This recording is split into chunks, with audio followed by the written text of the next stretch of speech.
Welcome back to CryptosRus. I'm George.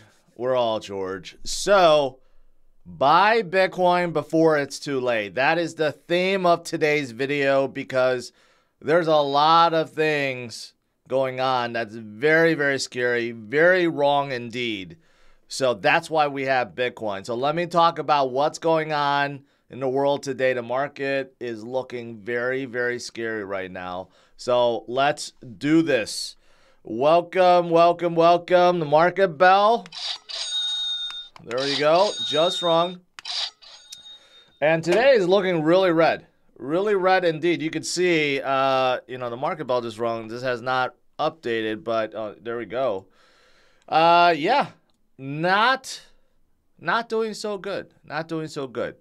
And there's a couple reasons for this. Well, look at Jamie Dimon over here. Warns that Fed could still raise interest rates sharply from here. Obviously, that's adding to the fear and FUD that's going on right now when you have Jamie Dimon spreading more FUD. But this morning, there's a lot of talk about the federal government shutting down once again. You know, we just went through this thing. We just got done with the debt ceiling crisis, right? And how everything was going to shut down and we can't pay our debts and can't pay interest, can't pay anything. We finally got over that, and right now we don't have a debt ceiling. Okay, we're not going to formulate debt ceiling until 2025. So right now we're accruing like $1 trillion in debt every month. It's at an unsustainable rate and unfathomable rate also. And this morning, 134 billion more bonds just hit the market because of this government shutdown. I guess they're looking for 134 billion to pay Congress people just to operate. I don't know if it's just Congress people, but this is what they're looking for. They're trying to raise $134 billion, right? They're borrowing by issuing notes and treasuries, right? That's exactly what this is. And I just don't get how we keep ending up in the same position. See, this is what happens when you don't have to take responsibility. Okay, so for us as individuals, we can't be doing this. Okay, there will be consequences to endless borrowing. Okay, if you can't repay your interest or debt, you will go bankrupt. Okay, but for the federal government, somehow they could just issue more notes and borrow more, or they could turn on the printer and print more. That's the only difference. There's just only two ammunition that the government can do: issue more bonds or print more money. See, we don't have those options as individuals, but the government does. And they just keep doing it now. It's like a free-for-all because there's no debt ceiling. It's like they can just do whatever they want. And this can't be good. This can't lead anywhere that will be good. This will only lead to disaster. Okay, so I was thinking about this morning, looking at this. 10-year Treasury yield rises, right? Normally, if there's a lot of fear in the market, Treasury does not rise. Treasury interest does not rise, and here's why. Because if it's a very fearful environment, people will flock to Treasuries because they flock out of risk-on assets like tech, like Nvidia or Apple or Tesla. They flow out of there and they put their money in treasuries, right? When there's a lot of fear. But how come right now when there's a lot of fear, treasury rates are still going up? Well, it's because the government keeps on creating more notes and bonds because they need to borrow more money. And they keep issuing more and more and more. And the demand is not there. There's only so many people that will buy it. So what they're doing is raising, basically the interest rate is being, raised to entice more people to buy, which in essence allows the government to borrow more money, right? That's what's happening. And what's worse is we have an inverted yield curve. So you can see even though the 10-year Treasury yield is at 4.542%, the highest level since 2007, the 2-year is even higher at 5.127. You're not supposed to have it like that. You're not supposed to have it where the shorter term Treasury has a higher yield than a longer term Treasury. That doesn't make any sense, right? Well, it does because that means there's a lot of fear.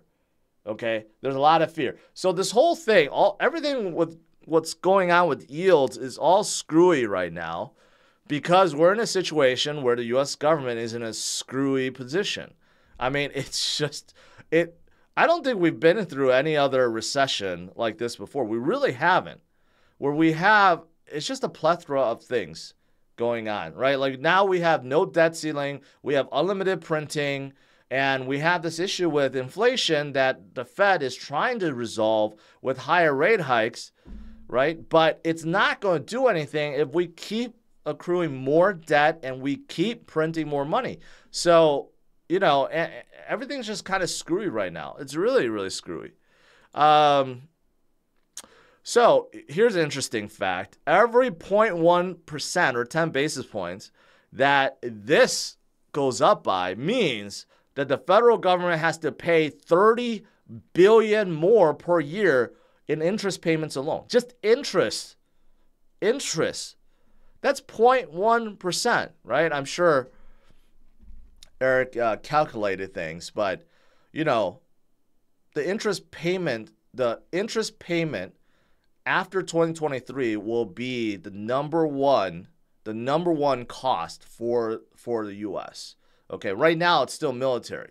Our military budget is huge, like $900 billion, right? But after this year, our interest payment alone will be over $1 trillion. It'll be the highest cost that the U.S. government has, and it's not going to stop as we issue more and more bonds and notes and treasuries and so forth, right? It's wild how this is going.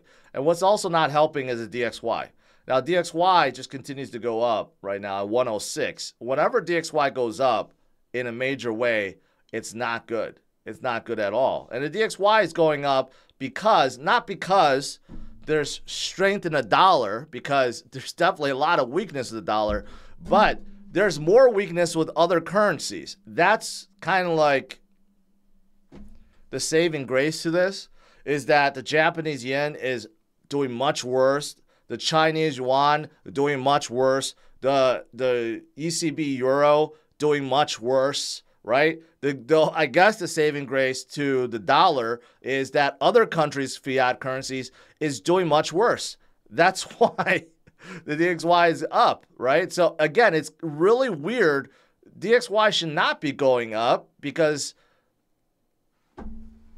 we're accruing so much debt, and all this debt is going to collapse everything someday, right? And maybe not today, maybe not tomorrow. Like guys like Robert Kiyosaki has been saying that the U.S. government will collapse any day, you know, for a decade basically. So we don't know when it's going to come, but we know eventually it's going to get there. You can't have that much debt forever, and you can't keep accruing debt without paying it back, right? There will be consequences someday. One day when the U.S. dollar is not so strong and no one wants to buy U.S. bonds and notes and treasuries, that's when probably everything will collapse, okay? So it's just all screwed. It's all screwed up. Which brings it to my point. Buy Bitcoin before it's too late, okay? Because this is why Bitcoin was created. For all these reasons that Satoshi couldn't even fathom back in 2008 when he wrote the white paper and then finally released Bitcoin in 2009. There were problems already. There were banks and financial collapses that happened in 2008. But I don't even think Satoshi could have imagined just, 15 years later, the situation we're in now. Okay, but regardless, we got Bitcoin. And Bitcoin is just better in every single way. Okay, you can't do what the government's doing around the world by printing an unlimited amount of fiat whenever they want to, raising rates whenever they want to, or cutting rates whenever they want to, right? All the shenanigans that we're seeing right now with monetary policy, with quantitative tightening, right? All these things, you know, you don't have to worry about that with Bitcoin. Okay, Bitcoin has a set supply, it has a set inflation rate, and that inflation rate gets cut in half every 4 years. It's really simple. No one could shut down Bitcoin. No one can inflate Bitcoin. No one can destroy Bitcoin, really. Well, you could lose your private keys, but it is controlled by the people, managed by the people, and it's distributed around the world. So it can't be shut down or stopped or changed in any way. It's just such a better system. That's why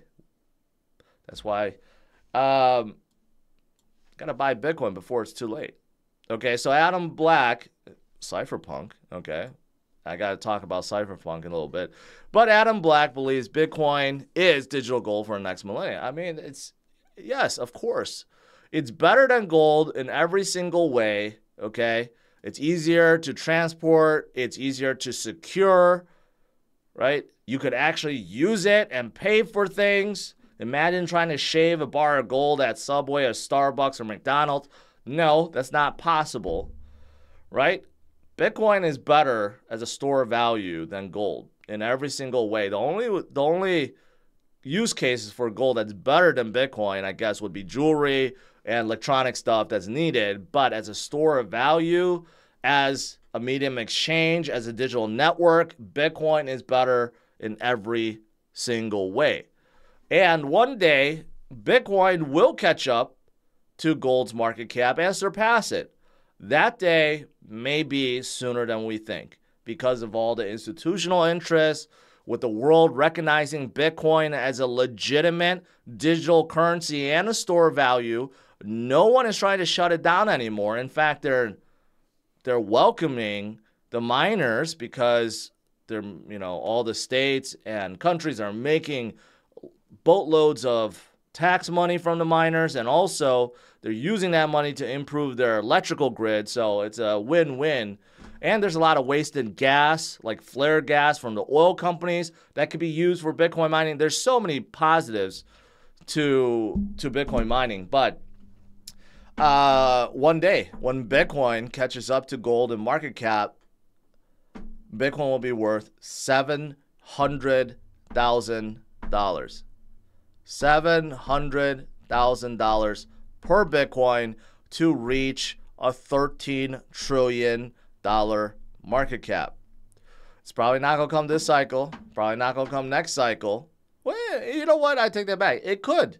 It could be a reality for next cycle. If this cycle Bitcoin hits 250,000 or even 200,000, right?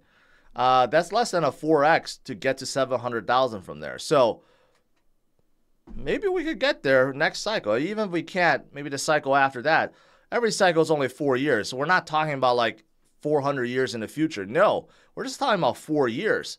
So worst case scenario, let's just say 10 years, 8 to 10 years. Bitcoin could be at $700,000 each, right? That's why it's important to buy now and accumulate now versus later when it's too late, when Bitcoin will be too expensive for most to afford even one, right? Let alone 0.1. When Bitcoin's at 700,000, even 0.1 Bitcoin costs 70,000, which is still way more than what people could afford. So then you got to go down another decimal point. 0.01 at that point will be $7,000, right? You could buy 0.01 Bitcoin for very cheap right now, just a few $100s. But in the future, just get a fractional amount of Bitcoin is going to cost people thousands of dollars. So don't wait until that happens. Buy and hold and accumulate now while things are still cheap, right? And you can see it. I mean, everything I've been talking about with the government, with the debt ceiling, the just endless debt and overspending. Why would you trust fiat at this point, right? You want to be holding something better. And we happen to be in a buy zone, okay?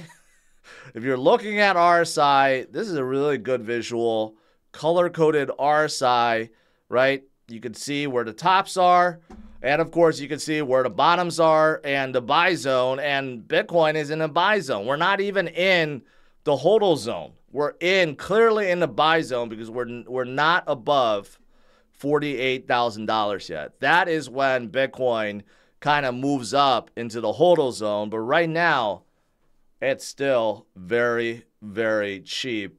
This is the time to be accumulating, and eventually we're going to move up. As we get closer and closer to having an event, we will hit kind of that Fibonacci level that we always do, right? And that's right around like the 48,000 mark. And, you know, we're just going to trend up slowly towards that mark unless we get some spot Bitcoin ETFs approved this year. We have some deadlines coming up next month. If we get one or all approved, well, we will hit 48,000 like almost immediately. If we don't and it gets pushed back into 2024, which is fine, we'll just slowly trend upwards until the end of the year. And then 2024 is when we start the quadfecta of pumps, like I like to call it. The quadfecta is coming in 2024, and it will be marvelous. It'll be insane. Okay, so it's looking good, guys. Looking good. What else going on? Bitcoin gains legal recognition in Shanghai, China. That's awesome, right? It's gaining recognition everywhere. Like I said at the beginning, no one is trying to ban Bitcoin.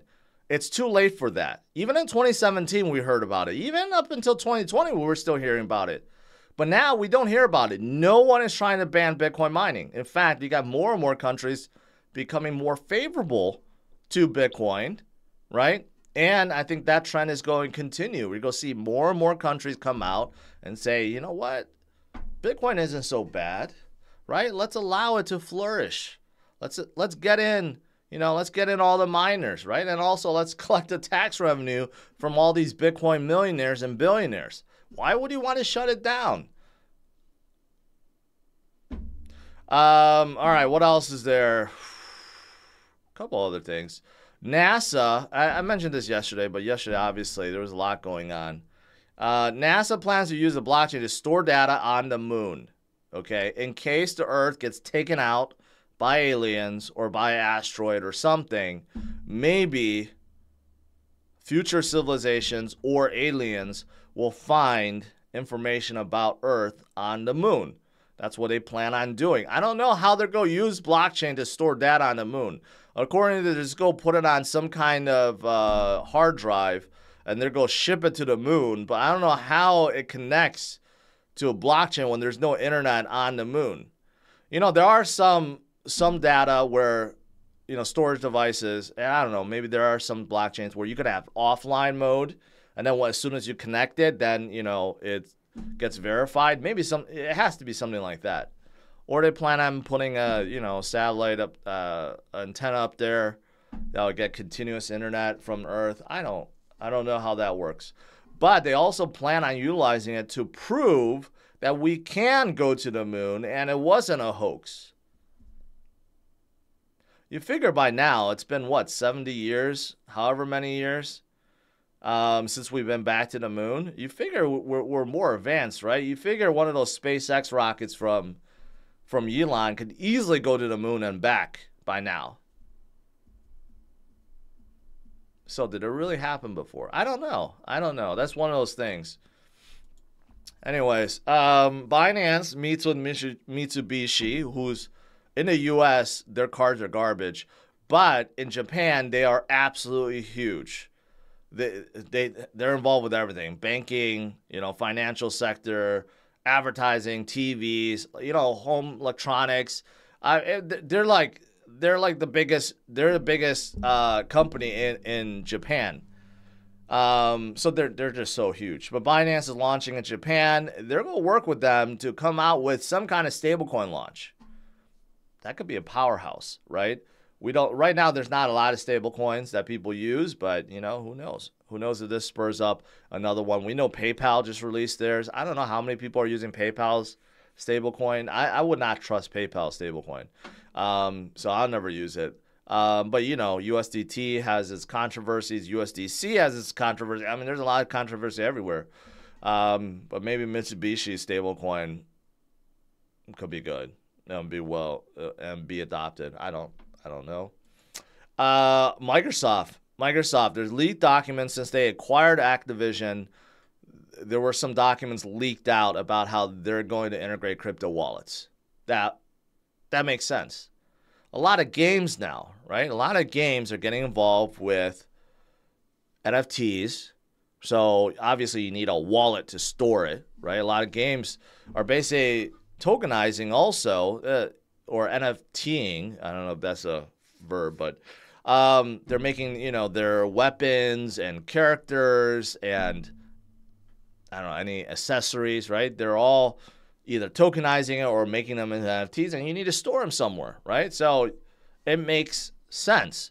And soon you'll be able to make purchases with crypto. I mean, overall, this is good. Very, very good indeed. All right, last 2 points. I did talk about Cypherpunk. So that conference is coming up in a couple of days. I will be actually flying to Florida today. So I'm not sure if I'm going to have a night stream. Probably not. I may have an afternoon stream. But in case you guys wanted to attend, you still can. It's the last day to get tickets. And CryptosRus Plus. Josh, he created a fantastic video, and there will be another one today. So make sure you subscribe and check it out. I did not see one bad feedback about this first video. Josh is killing it right now. So, and his second one I watched already is really good. So you guys want to make sure you watch it too. All right. That's pretty much it. Today's still pretty negative. The crypto market cap isn't though. Bitcoin is still holding at 26.2. So, and overall, it hasn't really moved from yesterday. In fact, it's still in the green today. So that's good. All right, let's do some Q&A.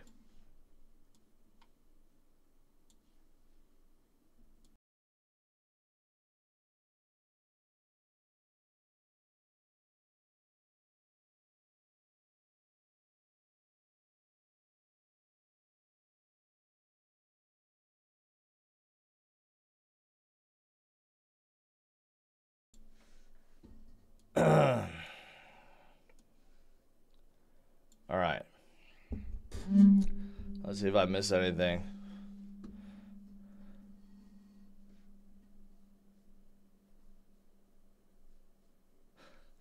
Crypto never gets boring, according to Franco. I guess that's true. More banks closing, you know. Yeah, I'm sure they're closing around the world, but in the U.S., we don't hear about it because the Fed is bailing out everyone. So that's the reason why.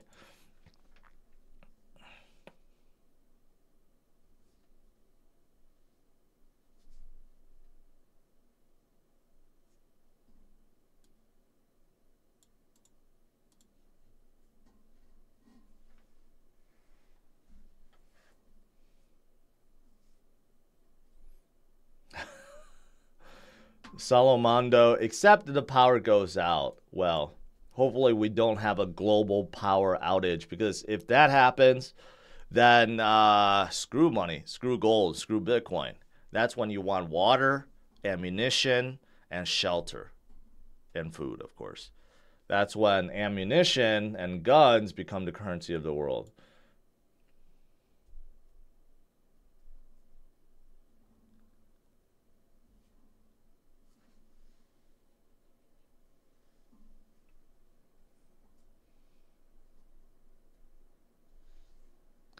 How is Cardano still number 7? I mean, I've always said this about Cardano or Cardano.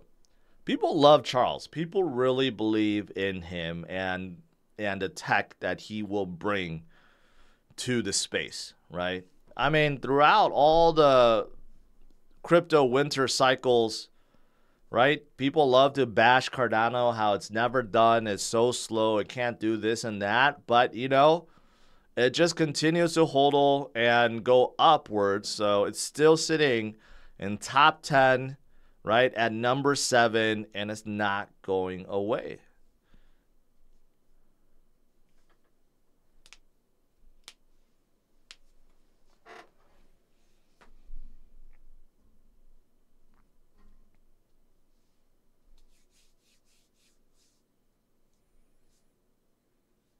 When CBDCs go mainstream and when countries adopt Bitcoin after seeing success of El Salvador, I think this is when Bitcoin will enter exponential gains never before seen coming next cycle. I don't know if I agree with that, if CBDCs going mainstream will help Bitcoin adoption, because CBDCs are the anti-Bitcoin. their digital currency that isn't trustless, that isn't decentralized, right? Because they're going to make it real centralized. They're going to make it so that they get to view everything and track everything. And they can still shut down your transactions. So CBDCs are the anti-Bitcoin.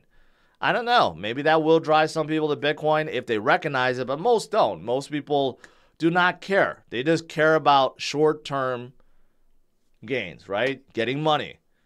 If I got money now, who cares about later, right? And unfortunately, that's not the right thing, because I'm sure when CBDCs come out, you know, governments will say how it's so much better and you get this and that and, you know, trying to entice people to all switch to it, but they don't realize that CBDCs are kind of like the beginning of the end, really, to personal freedom, if you think about it, because they will know exactly where every cent of every dollar will exist, whether it's in your wallet or if you're using it to pay for groceries or if you purchase a Starbucks, how many times, where you go, the exact moments. Like, you know, you can apply all these mathematical models and they know exactly. You know, there's people that talk about a social score. I mean, they could literally do that once everything moves to digital currency.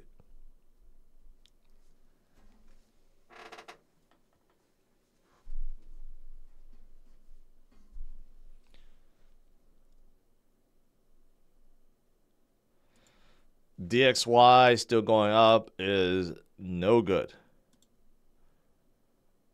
106. We haven't been at 106. Ooh, even higher than that. We haven't been at 106 since here. November of 2022.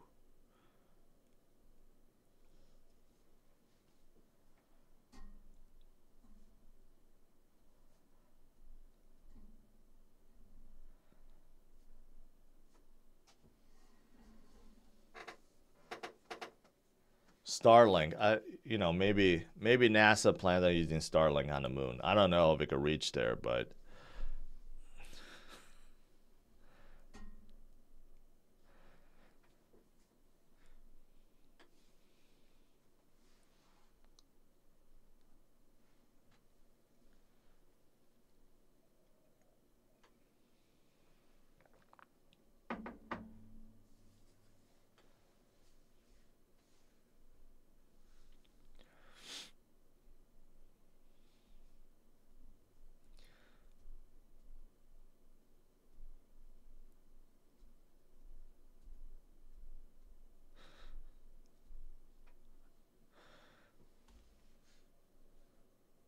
all right, Hershad. Yeah, you need to cool it with that. Stop spamming what you're spamming.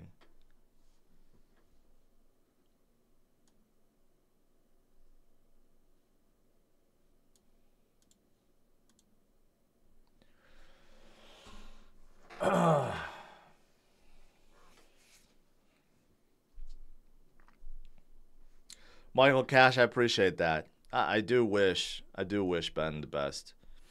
He's going through a lot. He needs some help. He needs some support, some real support. Okay, so I'm hoping he gets that. I know he got out. He was streaming. He texted me back. He hasn't streamed yet. I mean, he was tweeting. He says he's going to be streaming again. Today's stream will be interesting if he does stream, but I just feel like, yeah, he needs some real support, right? And social media is not helping at this point. It's not helping his case. It's not helping his psyche. It's not helping a lot of things. He needs to just like step back and take a moment.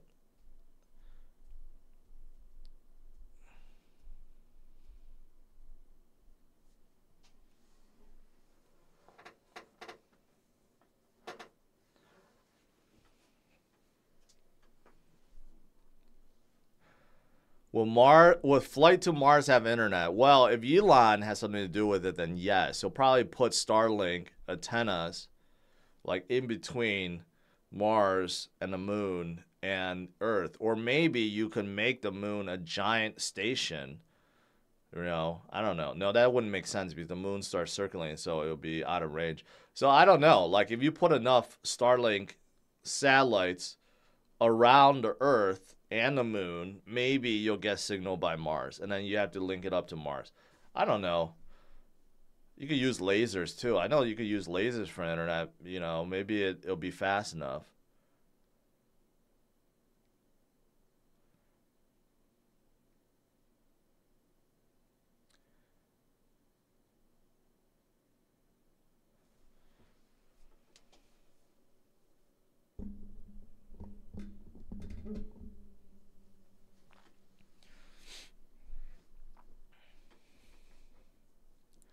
JC, I know you're a big Ben guy. I know you're a big fan. I've seen you in his streams before.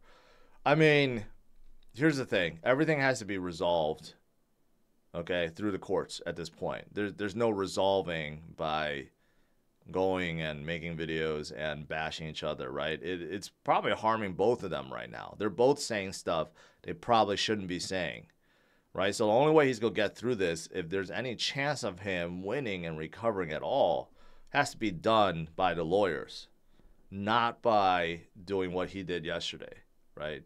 That's not going to resolve anything. In fact, it made things worse, right? So that's the thing. And he can pay his bills. He got his large donations. He also is still, I don't know, according to the other side, I guess, that he has assets that he could sell, right? I mean, so I get it. He's at rock bottom, but he needs help. I think he's psychologically like so devastated, right? And he's just, you know, he's going beyond the normal Ben, I guess. But like I said, I do wish him the best. I will help him. I'll stay in contact with him. As long as he still views me as a friend, which I am, I will continue to help support him. But he definitely needs some real help at this point.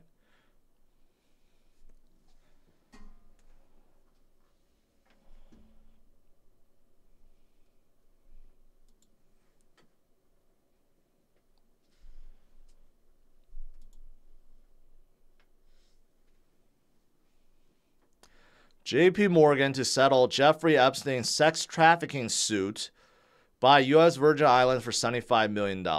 That seems like a slap on the wrist.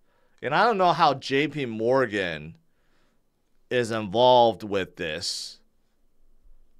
Did Jamie Dimon like visit the island a few times or something?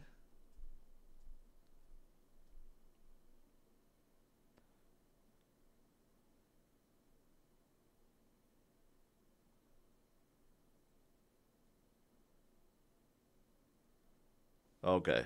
JP Morgan said it reached a settlement with Jess Staley, a former executive at a bank who had been friends with Epstein.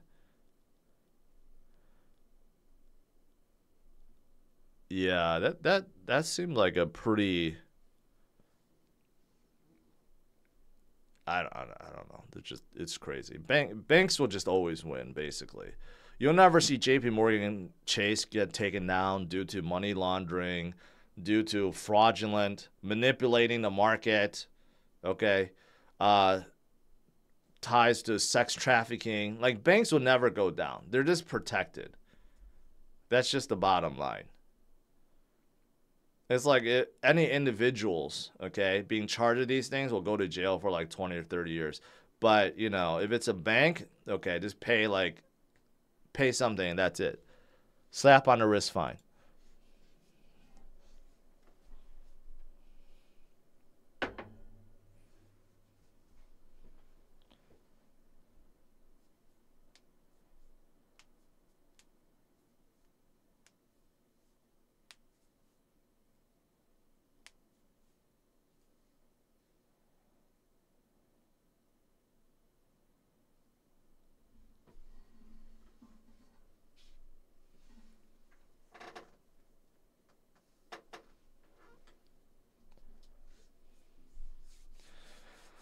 Alrighty, I think that's enough for today.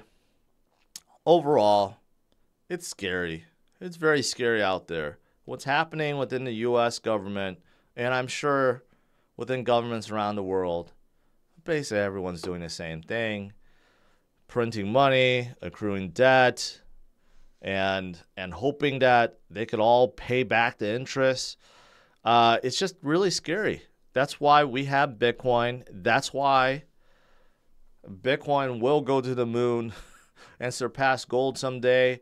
But it's also a reason why we all need to be in it and accumulate and hodl and stay strong and focus on the future and not focus on short-term shenanigans that's going on.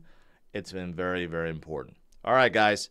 Smash it a like, subscribe to the channel. I don't know, like I said, I don't know if I'm going to stream tonight because I'll be going to Cypherpunk. I may not. So either way, you guys will find out. All right, have a good one. Take care. Bye-bye.